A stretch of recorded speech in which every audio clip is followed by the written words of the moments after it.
we're not celebrating Valentine's Day. Anyway, malapit na, no? Malapit na naman ang katapusan. Alam niyo ba na ang Pebrero ay ito ang gustong-gusto ng mga OFW o ng mga trabahador? Bakit? Ang bilis ng swelduhan, ano? Excited na kagad sa katapusan. Anyway, I encourage each one of you to keep going, no? And serve Him until our Lord Jesus Christ comes. Amen po mga kapatid? Amen. Now, may I request everybody to stand as we read the Word of God found in Acts chapter 2. Nasurpresa ako kanina kasi yan din yung message ni Pastor kaninang umaga. Familiar kayo? Sino nandito kanina sa first service, ano? Yun nga lang sa kanya hanggang 42. At sa akin hanggang 45 lang, hanggang 47. Let us read. In 45, sabay-sabay po tayo. And sold as every man had need, and they continuing daily with one accord in the temple, and eat their meat with gladness. 47. And having favor with all the people, and the Lord added to church daily services. Amen. Let us pray. Lord, words today, and let the Holy Spirit guide us as we study your word. This we pray in Jesus' name. Amen. Amen. Busy. Ang message ni Pastor titled The Devoted Church. Binawasan ko lang kasi pang umaga sila. Kaya sabi ko, sa kanya nga lang 42 hanggang 47, gaya sinabi sa inyo, sa akin naman ay hanggang 45 to 47 lang kasi may isi lang, hopefully may isi nga.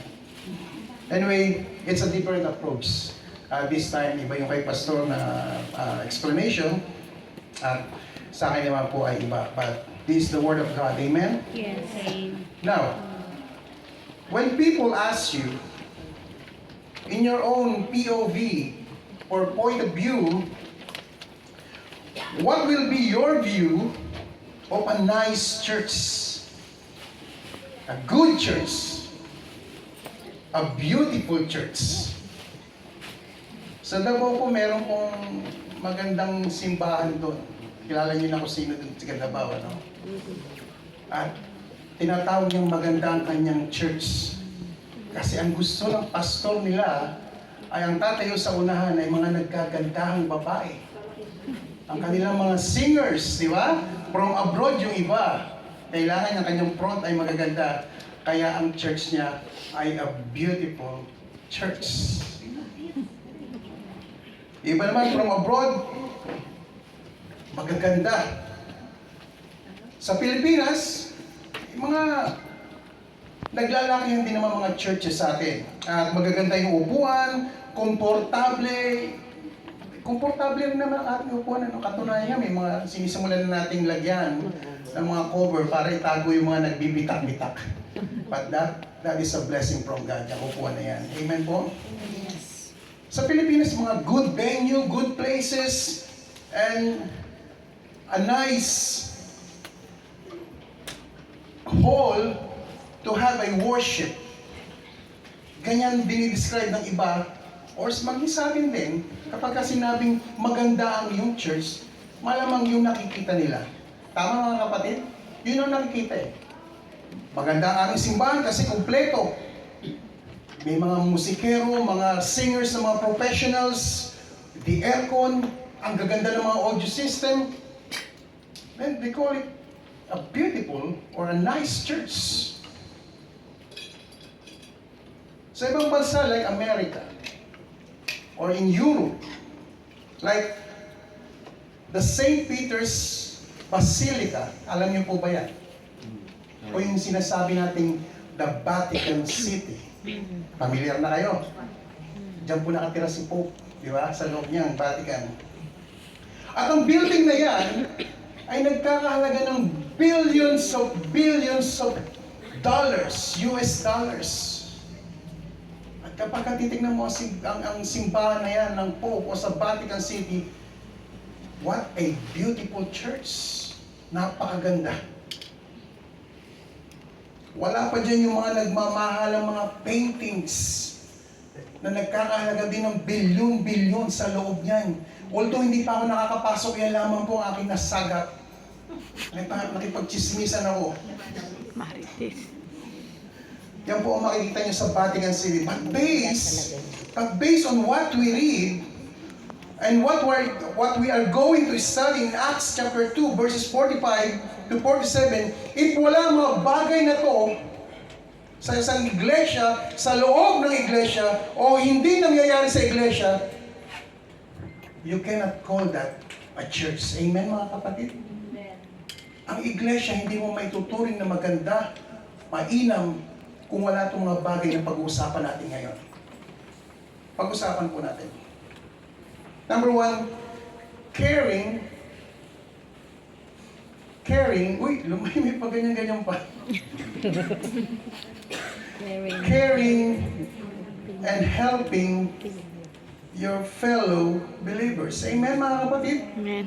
According to the verse that we read in verse 45, and sold their possession and goods, and parted them to all men, as every man had need. Pinagbili lang kanila mga ari-arian, kayamanan at kung anong meron sila at hinahati-hati base sa pangangailangan ng bawat isa. And why?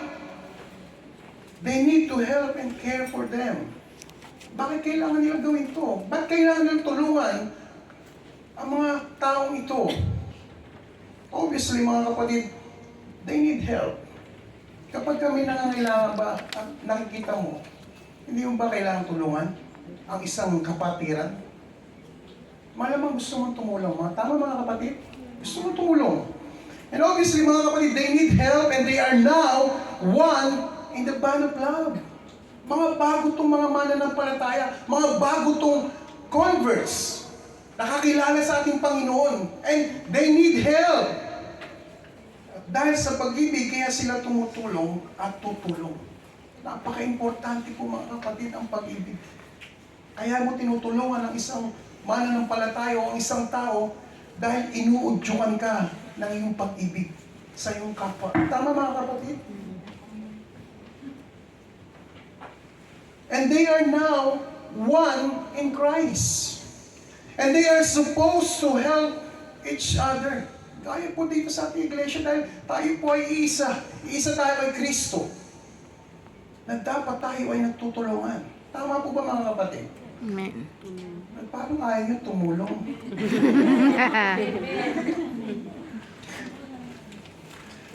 Bakit sila kailangan tulungan? Dahil sila po ay nangangailangan ng tulong. Ganun lang po kasimple. Itong mga bagong mananampalataya, kailangan po nila ng tulong. Kung ano yung kaya mong itulong, kung ano yung pwede mong itulong, yun ang itutulong mo. Kung wala ka namang maitutulong, support lang. Tama, mga kapatid? Maraming bagay ang pwede mong itulong. Basta tumulong ka. Dahil yan ay kapatiran mo. Kapwa mo mananampalataya.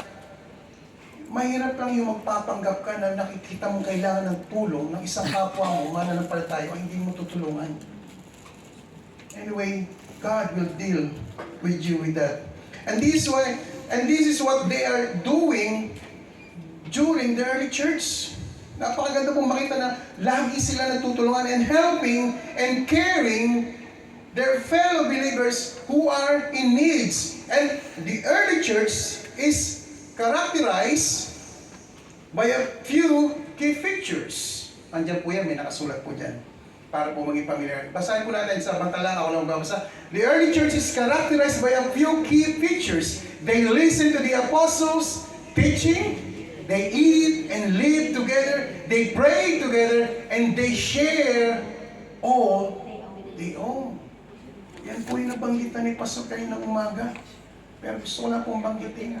Kung ano yung meron ka. Noong mga panahon nila, kung ano yung meron sila, hindi na siya, tikom ang kanyang mga palad. Ayokong tumulong. Bahala na sila dyan. Maraming tutulong. Pero kung kinakausap ka ng ating Panginoon sa pamamagitan ng Banal na Espiritu na kailangan mo tulungan ng iyong kapwa, bakit hindi ka tutulong? Kung meron ka rin lang, bakit hindi mo kayang ibigay sa ating mga kapatiran? Ganito po ang kanilang ginagawa. Walang mga kapatiran ng unang panahon na tikom ang kanilang mga palad, bagkus open para itulong sa kanilang mga kapatiran. You see, they pray together and they share all they own.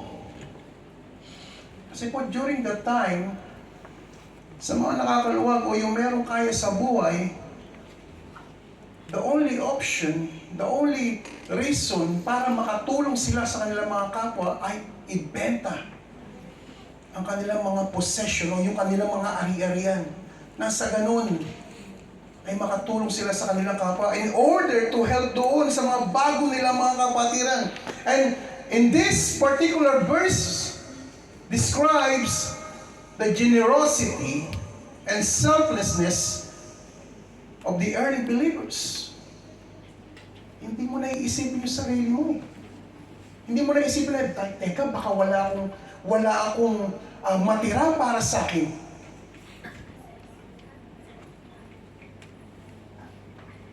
Ang iisipin ko, tulungan sila. Ang nasa puso ko ay tumulong sa kanila. Yun ang mahalaga. It says that they sold their possession and goods and distributed the proceeds to those in needs. And this act of sharing and providing for one another was a key characteristic of the early Christian community and served as a powerful example of Christian charity and compassion. Napakaganda po nun, na ikaw ay, ang inyong samahan ay nagiging magandang halimbawa sa karamihan na tutulungan mo siya, dadamayan mo siya. And during that time, they are not just only share their faith, but also share their possession to their fellow believers. These new converts or believers, kailangan nila ng tulong. And they came from different places. And based on chapter 2, verses 7 to 12, kung niyo pong babasahin, babalikan, and they need a shelter to stay, or food to eat, a clothes to wear. Imagine, in verse 42, verse 41 of chapter 2, imagine, 3,000 yan. Bagong mananampalataya. 3,000. Kako-convert lang bilang mga anak ng Diyos. At wala silang pupuntahan. Wala silang shelter na matutulugan o matutuluyan. Wala silang pagkain. And you see, kailangan nila ng tulong.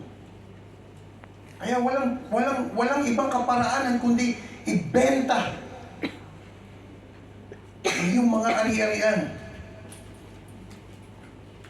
And in terms of symbolism, the act of selling possession and distributing to those in need symbolizes the believer's commitment to prioritizing spiritual values over material possession. Mas mahalaga ang espiritualidad sa ganung sitwasyon kaysa meron ka nga pero hindi mo mapakikinabangan o hindi mapakikinabangan ng iyong kapatiran. Yung mga tipong nagdadamot ka, tikom ang iyong mga palad. Sinasabi mo na isa kang taong espiritual, pero pagdating sa pagbibigay, ito na kayo ni pastor, nag-briefing kami kanina, idiin mo sa pagbibigay. Which is true naman mga kapatid, di ba? Tinatawag mo ang sarili mo na espiritual, pero tikom ang iyong mga kabay o iyong palad sa pagbibigay. Tama mga kapatid? Kung ikaw ay spiritual, alam mo kung paano magbigay. Amen mga kapatid? Amen. At hindi ka magdadalawang isip na nung unang panahon sila hindi nagdalawang isip na ipabigay ang kanilang ari-arian para lamang maitulong sa kanilang mga bagong kapatiran. Hindi na mahalaga yung possession, hindi na mahalaga ang iyong property, hindi na mahalaga kung anong meron ka. Ang mahalaga, makita ka na tumutulong sa iyong kapwa. Para sa kanila itong mga bagong mananampalataya ay kanilang matulungan at madamayan upang ipadama ang pagmamahal ng isang kapatiran sa iyong kapwa mananampalataya. Amen, mga kapatid? Napakahalaga po niyan dahil, makinig po kayo, napakahalaga po dahil tayo po ay isa kay Kristo. Amen? Amen. Kailangan po natin tumulong at magbigay.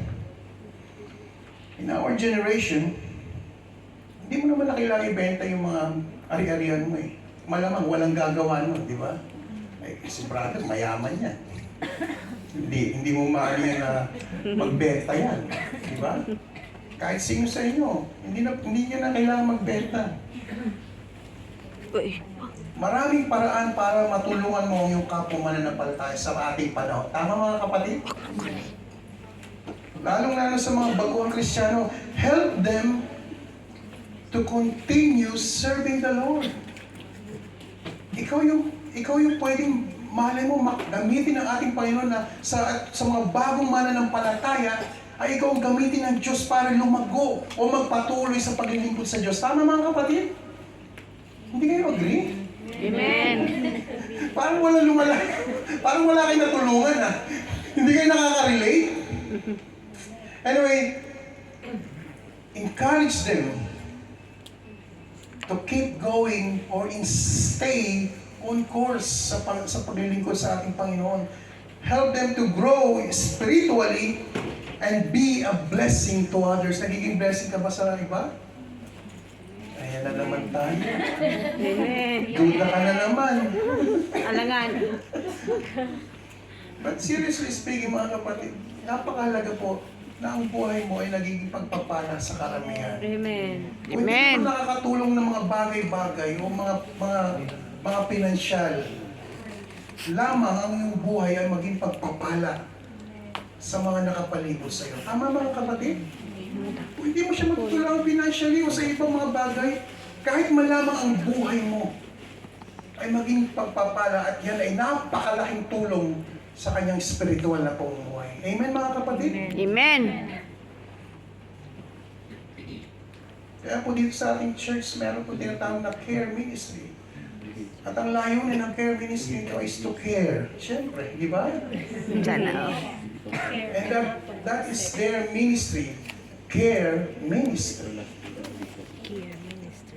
Kaya kayo po mga nasa care ministry sa pangunan ni Nanay Paraon, you have to care.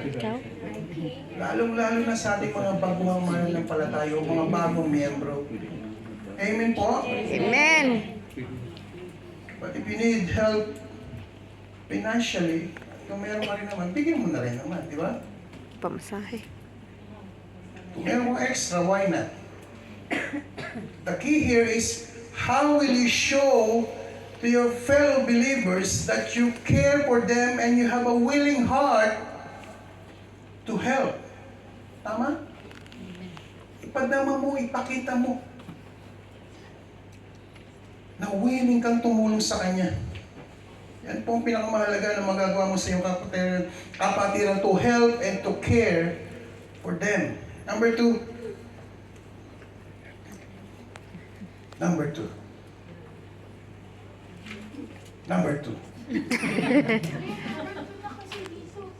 Hindi kay pastor kanina, the fellowship of the believers. Number two, the fellowship of the believers.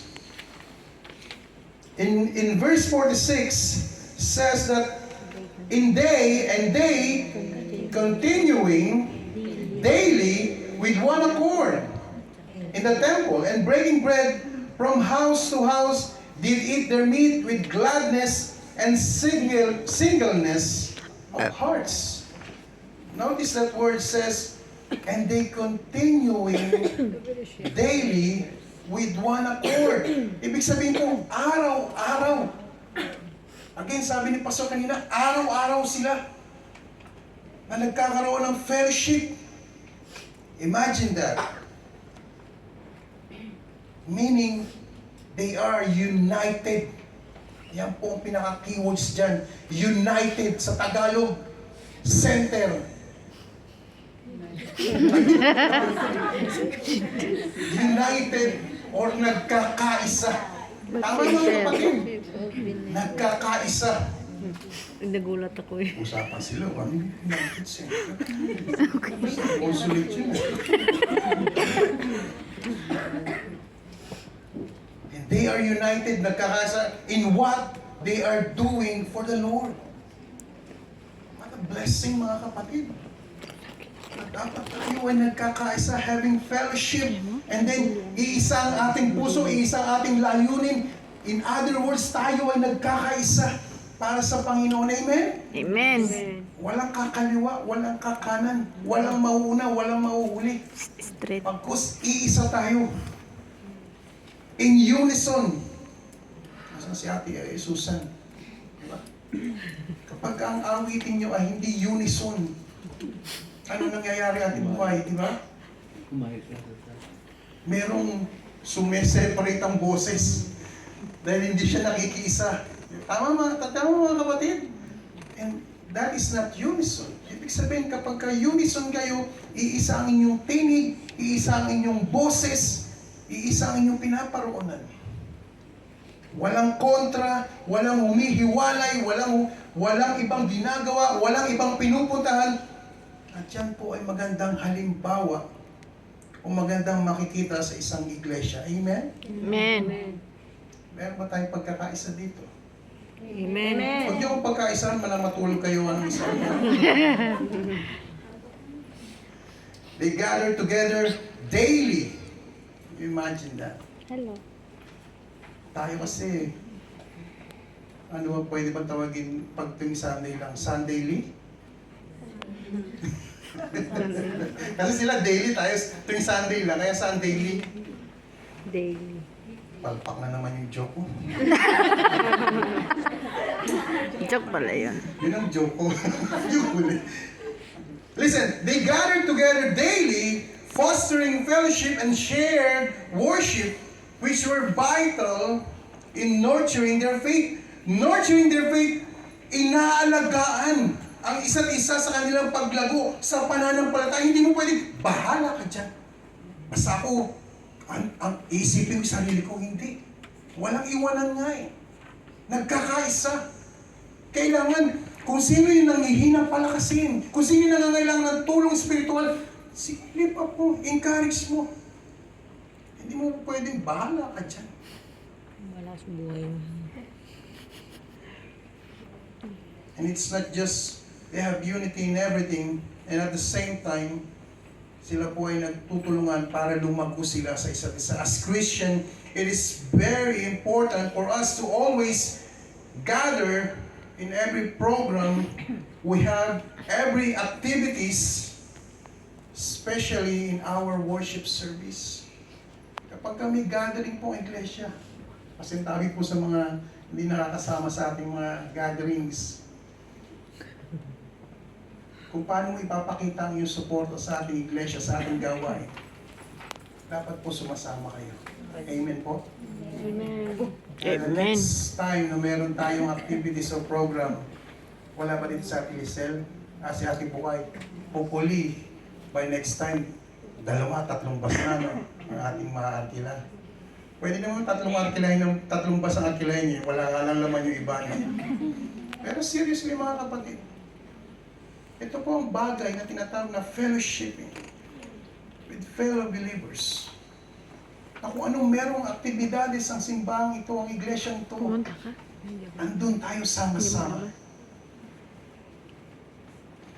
Dahil ito ang magpapatibay ng ating samahan sa isa't isa. Knowing each other. Di ba? Baka yung katabi mo, tignan mo, kilala mo ba yung katabi mo? Hindi. Malamang hindi. Tama, di ba? Kasi we are Suntukin like kita. fellowshipping to each other. Tama mga kapatid? Kasi ang nangyayari sa atin, grupo-grupo lang. Oo, nagpe-fellowship kayo kasi grupo ng mga Ilocano, Ilonggo, Saya. mga Cebuano lang, ganun eh. You have to know each other. Tama mga kapatid? Tama. Kilala niyo si Brother Arnel. Oh. Kilala niyo si Ate Bigbig kasi si Ate Bigbig yun. Oh, kilala niyo ba si Ate Bigbig? Yes. Sino hindi nakakilala kay Ate Bigbig? Ako lang? Ibig sabihin, may pagkakataon na nandito tayo sa loob ng iglesia ay magkakilala tayo. Malay mo yung iba hindi mo kilala. Si Ate Merly, kilala nyo? Mary. Yung kilala nyo? O hindi. Sino? Pagkakataon nyo na kaya nga pagkapatapos ng sa ating ng mensahe, nagkaroon tayo, there's a welcome here, di ba? Welcome song. You have to know each other. And that is a fellowship. Dapat makilala mo, bawat miyembro mo. Maliit na nga tayo. Maliit na nga yung venue natin. How much more kung lalaki tayo? Paano mo pa makikilala ang iba? Tama ka mga kapatid? Kilala niyo ba si Liberty? Hindi. Ay, yung gatas dati. Gatas yan. Condense. Again, sinasabi sa inyo, ito ang mga bagay na to ang magpapatibay sa ating samahan para kasi makilala mo isa't isa. Tama mga kapatid? At the same time, makakatulong yan para sa iyong paglago. Amen mga kapatid? No one knows. Yung katabi mo na yan pala ay gagamitin ng Diyos upang ikaw ay ma-encourage, ma-advisean, ma-lift up. Eh paano kung hindi mo siya kilala? Siyempre maiiyak kang lumapit, di ba? Kung lalapit kayo sa akin pero hindi ko kayo kilala, may hiramin kayong pera sa akin. O, sino? Hindi kita kilala. Hindi ko kayo binibigyan ng idea. But, seryoso mga kapatid, you have to know each other. Tama mga kapatid? Gusto mo naman ko kapatid, ating mo ang lahat ng activities at program ng iglesia nito. Amen? At hindi lang po yung mga trainings. Ito po napaka-importante, napakahalaga. Meron po tayong ministry na practical trainings. Mind of Christ. Sa mga bagong mga mananampalataya. Yun. Bible studies. Ano aasahan mo kapatid? Gusto mo lumako pero hindi ka nagpapadilig. Tama mga kapatid? Hindi ka natutubigan. Sa ating mga mananampalataya, paano ka lalago kung hindi ka lagi nagbabasa? Di ba naman iniisip nyo eh? Ano daw? Kaya nyo naisipin yan. Hindi ko nakikinig. Dilig tubig. Ano yun?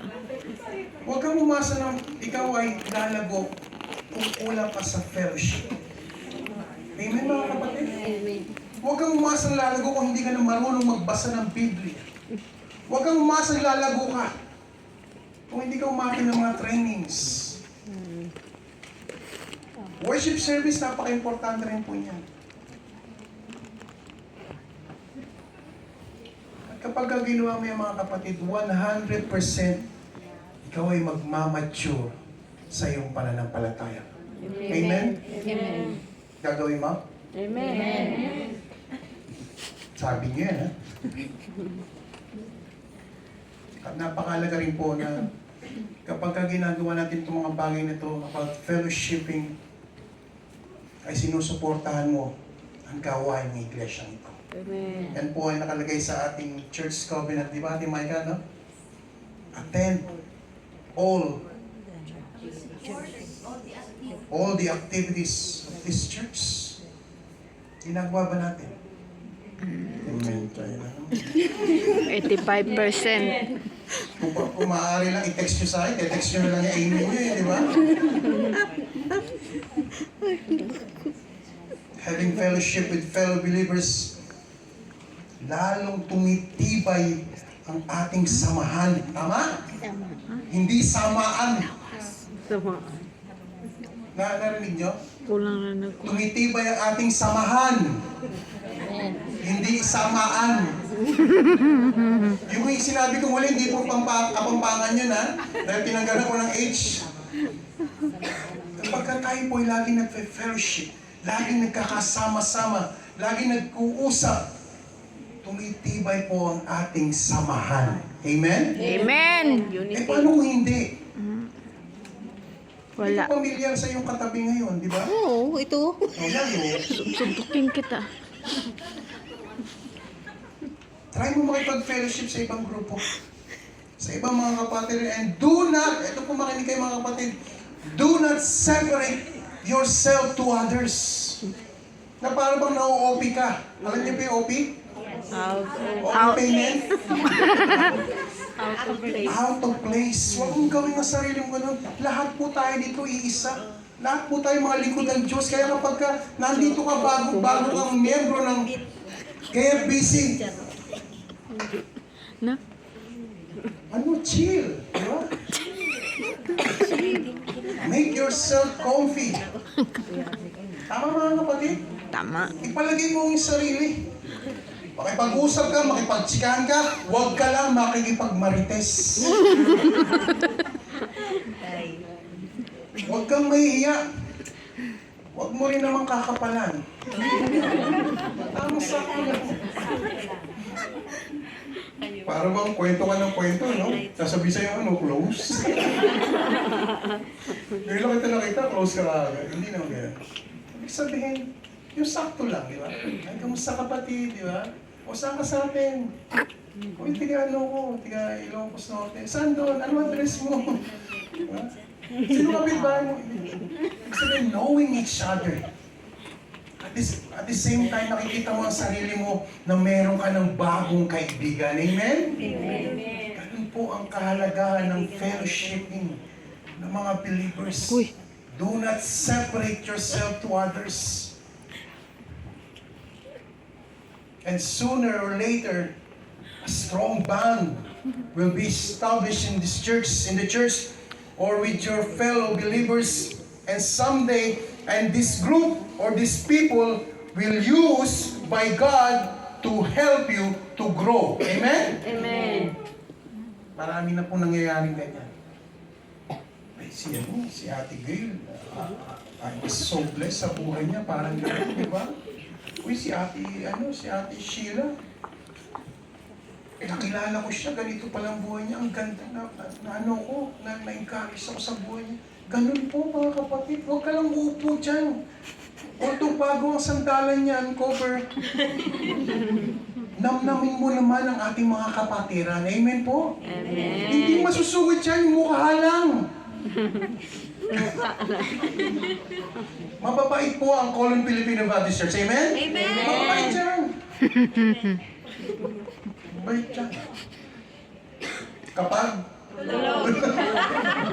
Hindi, kahit gising mabait kayo. Amen po? Amen. Mababait ang mga anak ng Diyos. Amen? Amen. Po ang kailangan ng iglesia with gladness and in singleness of heart or sincere heart. The praise with glad and sincere hearts reflects the joy and authenticity of their relationship and experience together, indicating that their faith was not just a set of beliefs, but a lived experience marked by genuine happiness and connection. You see, their faith was not just a set of beliefs. Meaning na ang kanilang paniniwala ay hindi lang paniniwala. Bagkus ito'y kanilang ipinapamuhay, ina-apply sa kanilang buhay.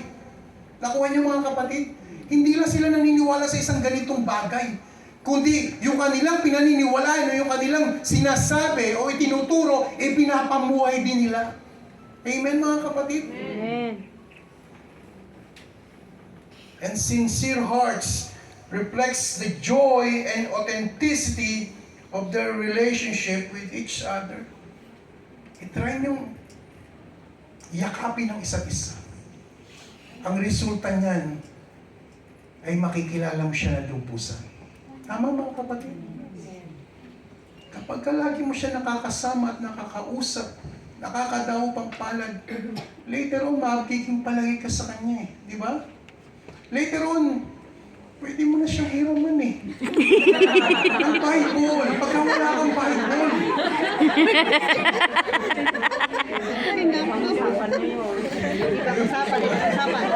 Mga isipan niyo talaga, isa na sa isipan natin, no? Huwag na yun. Pwede mo na siyang hiraman ng Bible. Sana all. Or pwedeng mag-share sa isa't isa, tama? Share all the memory verse na may alam ka. In other words, malaking bagay ang makikilala mo yung kapatiran nang sa ganun matutulungan mo siya sa mga espiritual na bagay. At at the same time, siya ay lalago. Tama mga kapatid? Amen. Pero kung ikaw ay isang tuod, alam niyo yung tuod? Yung nananatili lang sa isang lugar o naka-steady lang dyan. Minsan mahihirapan ng mga tao i-approach siya, di ba? Tama ate, Ate Mare. Mars, di ba? Pero kung ikaw ay bubuka mo yung mga bibig, di ba? Ay, ako po si Brother Arnel, di ba? Ako po'y bago rito, na hindi ko po alam ang mga sitwasyon dito. Andiyan ang ating mga kapatiran na handang tumulong. Amen. Oh. Hindi mangutang kuya. Ganun kadali ang samahan sa iglesia. Tama mga kapatid? Amen. Kapag ka ipinapalagay mo ang sarili mo o ibinubulalas mo ang iyong sarili sa iyong kapatiran, later on magiging kasundo mo na yan. Tama? Amen. And later on then, Dalhin sa bangko. kayo nagtuloy ha. Kapag ka tayo po ay nagkakasama-sama, merong galak sa ating puso. Tama? At the next Sunday, may excitement, may saya kapag ka sila'y nagkikita at nagkakasama-sama. Tama po ba? Amen. Excited ako makita siya kasi ang laking, itong taong to, ang laki ng naitulong sa akin. Itong taong to, nagbibigay sa akin ng lakas, encouragement upang ako'y magpatuloy. Ito ang taong to na nakausap ko nang ako'y down na down. Siya'y nagbigay sa akin ng advice. Ganun po ka-importante at napakahalaga ng fellowship sa mga mananampalataya.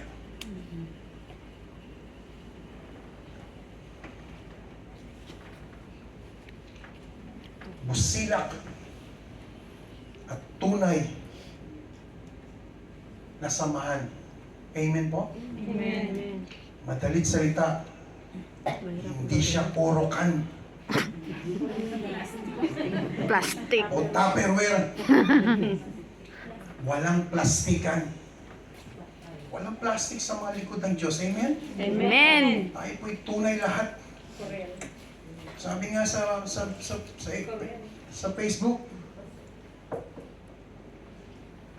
ano yun?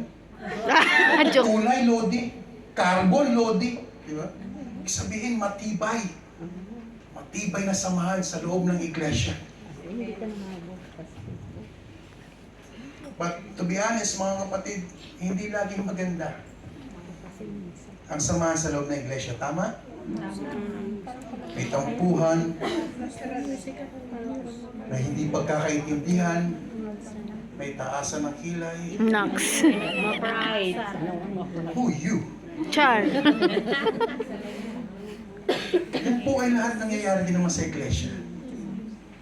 Kaya nga po nang lagi natin sinasabi, hindi laging ang iglesia ay smooth sailing. Meron din po problema.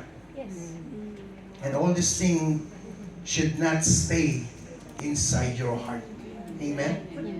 Kapag kami samaan kayo ng loob, may tampuhan, huwag mo nang palipasin ng mahabang panahon, araw, buwan, na hindi kayo nag-uusap at nagkakasundo.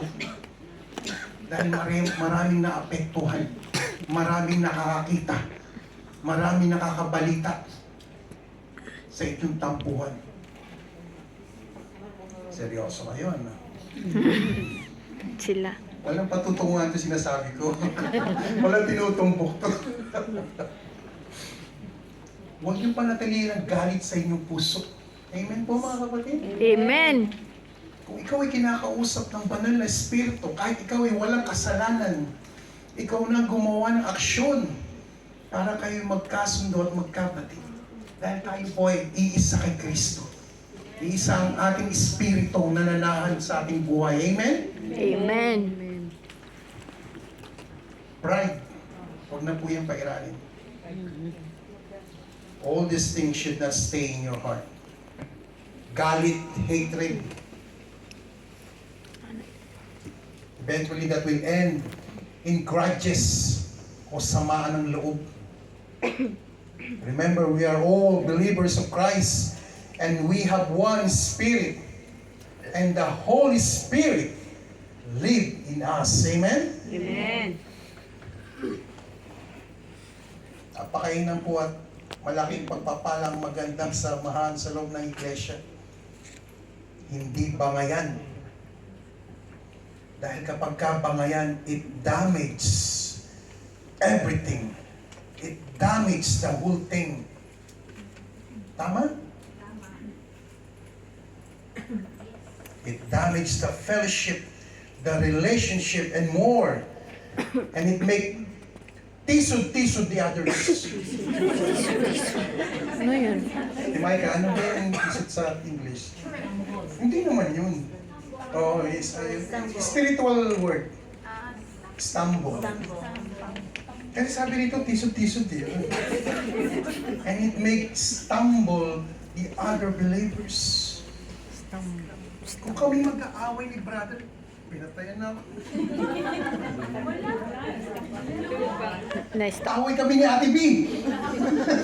Nawala ng mic to. Wala ng battery. Kung ba mag-aaway kami ni brother at nakikita ng marami?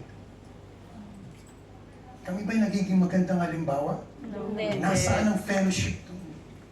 Tama mga kapatid? Hanggang maaari, ipairal natin ang pag-ibig sa ating samahan, sa ating fellowship, sa ating iglesia.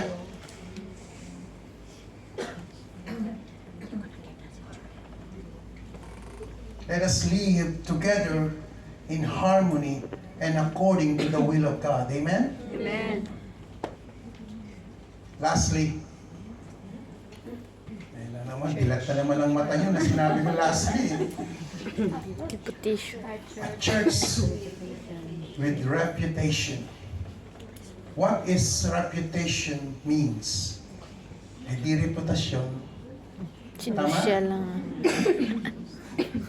Meaning pagkakakilanlan or yung identity or karangalan ng isang iglesia. Mahalaga ba to? Amen. Pagkakakilanlan o karangalan ng isang iglesia, whether it is good or bad church. Tama? That is reputation of the church. Whether bad or good. Oh, I heard a lot of things about Foreign Filipino Baptist Church. Wow. Good things. Good review, di ba?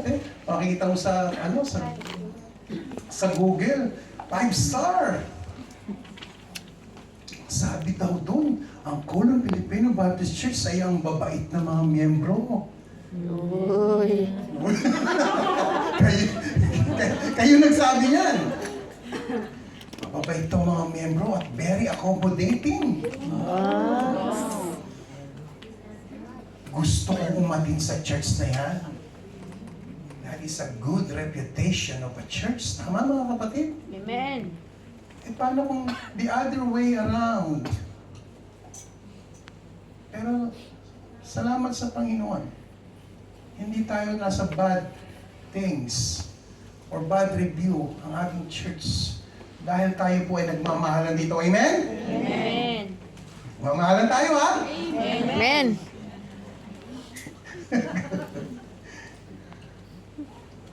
Napakahalaga po ang ating, kanina rin sabi ni Pastor, napakahalaga po na ang isang iglesia ay God-centered church. Yes.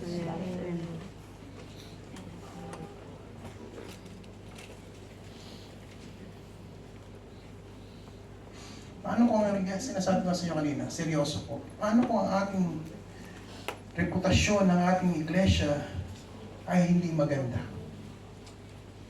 Meron bang ganun? Meron bang iglesia na ano? Gina, meron bang iglesia hindi maganda ang reputasyon? Meron ano? Meron. Sabi ni Ate Gina, madami po, which is true. Napakadami po. Walang unity.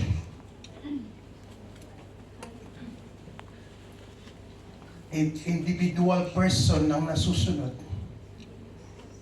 when it comes to decision making. Tamad ang mga miyembro. Pasaway. Hindi umaattend ng mga service, worship service at mga activities, not supporting others to grow. Gusto niya siya lang yung angat. Those people who loves to be praised instead of the Lord. Tama? Meron pong ganyan. That's what you call a bad, ang hirap sabihin, not a good one. Unhealthy church po yan, mga kapatid. But according to what we read in verse 47, sabi po dyan, verse 47 of chapter 2, praising God and having favor with all the people, and the Lord added to the church daily such as should be saved. The verse begins with praising God, which illustrates the attitude and spirit of the early church. And the believers were not only devoted to God, but also expressed their devotion through praise and worship. And this demonstrates the importance of adoration and thanksgiving in the Christian faith. And praising God is not only an expression of gratitude, but also a way to testify to His goodness, faithfulness, and sovereign power. Sama-sama po tayo nagpupuri sa Diyos dahil sa Kanyang kapangyarihan, sa Kanyang pag-ibig, sa Kanyang kabutihan sa atin. Amen? Amen. Ito po ang ginagawa ng mga early churches. And hopefully, tayo na naman ginagawa natin to. That's why we praise God sa Kanyang kabutihan sa atin. Amen? And the second part of the verse, sabi diyan po, and having favor with all the people, reflects the positive impression and influence that the early church had on the surrounding community. And the believers' behavior and attitudes were honorable and respectful, gaining them favor and respect from non-believers. Kita niyo mga kapatid? Kahit hindi mo siya shiran or wala kang pagkakataon na masira ng mga non-believers, maging sa buhay mo, magiging pagpapala ka sa kanila. Tama mga kapatid? Amen. Kahit hindi mo ibuka yung mga bibig, nakikita sa buhay mo kung gaano ka kagandang halimbawa sa kanila. Eh kung ikaw ay isang kapitbahay, kilala kang Kristiyano, marinig nila hating gabi, ayun na naman, sasabihin na naman, Kristiyano pala yun. Bakit ganun? Ang tao po sa buong mundo ay nakatutok sa buhay natin bilang mga mananampalataya. Amen po? Amen. Lahat hinahalukay ang ating buhay para mapulaan tayo. Kaya po tayo po ay mag-ingat. Pero sabi nga, may pagkakataon at luluubin ng Diyos na ang buhay natin ay maging daluyan ng pagpapala sa karamihan, lalong-lalo na sa hindi mga mananampalataya. Yan po ang ating goal. Ang ipakilala si Kristo. Hindi man lang natin binubuka ang ating mga bibig, kundi sa pamamagitan lamang ng ating buhay tayo magiging pagpapala sa kanila. And this signifies the importance, listen, the importance of living in a way that is consistent with the teaching of Christ and being a positive example to others. Kita niyo? Positive example to others, believers and non-believers.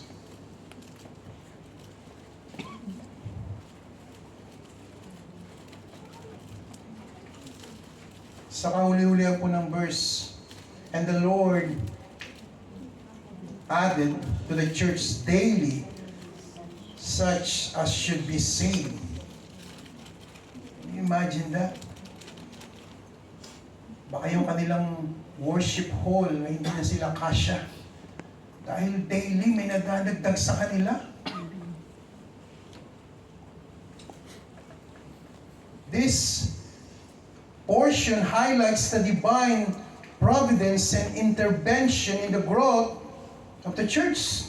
And it emphasizes the role of God in the expansion of the Christian community and the salvation of souls.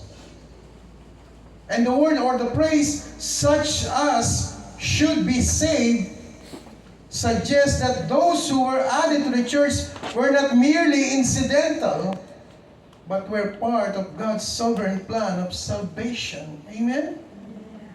A good and especially a God-centered church will be a key reason why people will come to our church.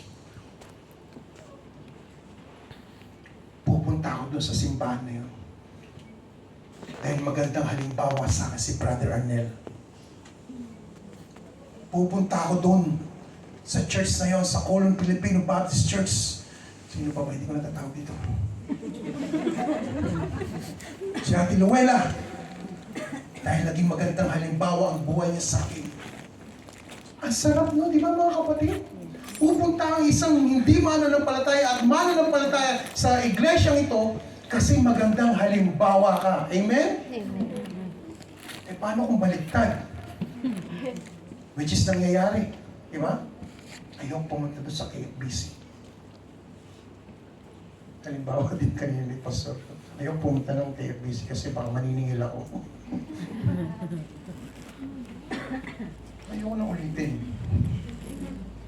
Ayaw kong pumunta sa KFBC kasi andun yung kaaway ko. Napakapangit mga kapatid. Napakaganda. Napupunta ang mga tao rito kasi magaganda at mababait, magandang halimbawa ang mga miyembro ng Colon Filipino Baptist Church. Amen? A good reputation church. Sa tingin niyo, maganda bang reputasyon ng Colon Filipino Baptist Church? Amen. Amen. Amen. Marami na pong pinagdaanan ng simbahan ito. Kami po'y saksi. Ate Gina, si Brother Arnel, si Ate Merly, si Ate Tess, marami pang iba na si Nanay Linda. Marami na pong pinagdaanan ng simbahan ito. Maraming singalot, maraming mga pagsubok. Ngunit ito po ay niloob ng Diyos. Ang Colon Filipino Baptist Church. Amen? Amen. Mababait po ang mga tao rito. Mababait po ang mga tao rito. Si Ate Tess po ba?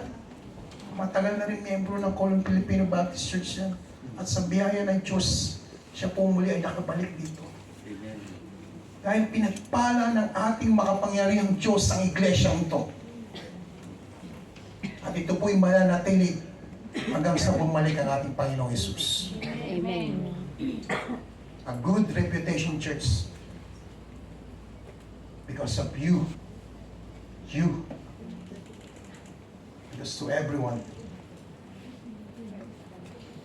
can be a part of this good church. Amen? Bahagi ka ng iglesyang ito, kaya naging mabuti ang iglesyang ito.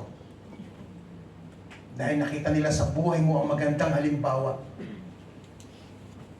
Kaya, babalik at babalik ang mga taong bumisita rito sa biyaya ng ating Panginoon. Amen? Amen. Because God can use your life to be a blessing to others. To be honest, marami tayong mga kapatiran na umalis. Tama? Sasabihin ko tayo na positive way naman. Maraming umalis dito. Pero ibinalik sila sa iglesyang ito. Amen? Amen. This is your church. Amen? Amen. This is where you belong. Kapuso, kapamilya, TV5. kapatid, ano pa? Kaibigan, sige. Kakibol. Kautang. Pwede. Again, because God in this church can use your life to be a blessing to others. And together, we will praise and worship our Lord. Amen? And with all of this that we mentioned, caring, helping, and showing love, fellowshipping with believers, and having a good reputation, church, it's not a perfect church. But at least, KFBC can call it a church. Amen? Amen. Yan ay pagpapala ng ating Panginoon. Let's pray.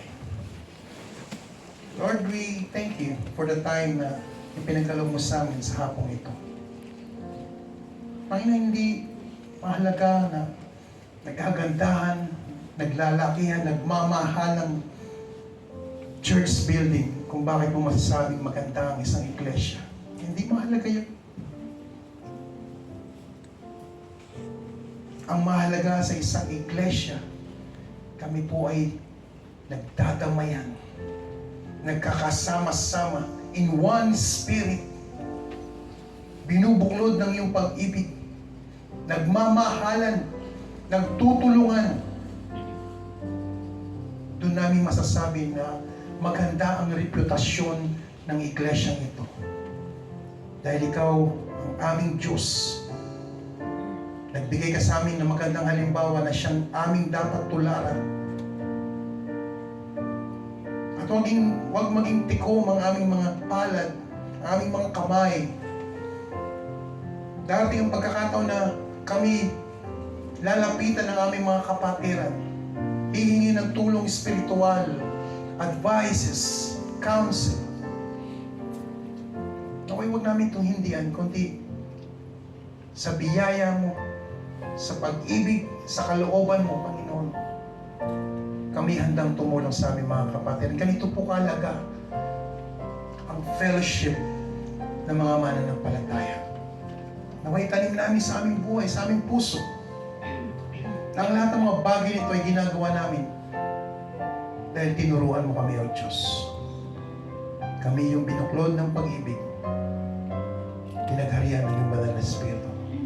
Muli pa, Panginoon, maraming salamat sa iyong mga salita sa hapong ito. Maging pagpapala nawa ito sa bawat isa. Ang puri pasasalamat po ang aming binabalik sa iyo.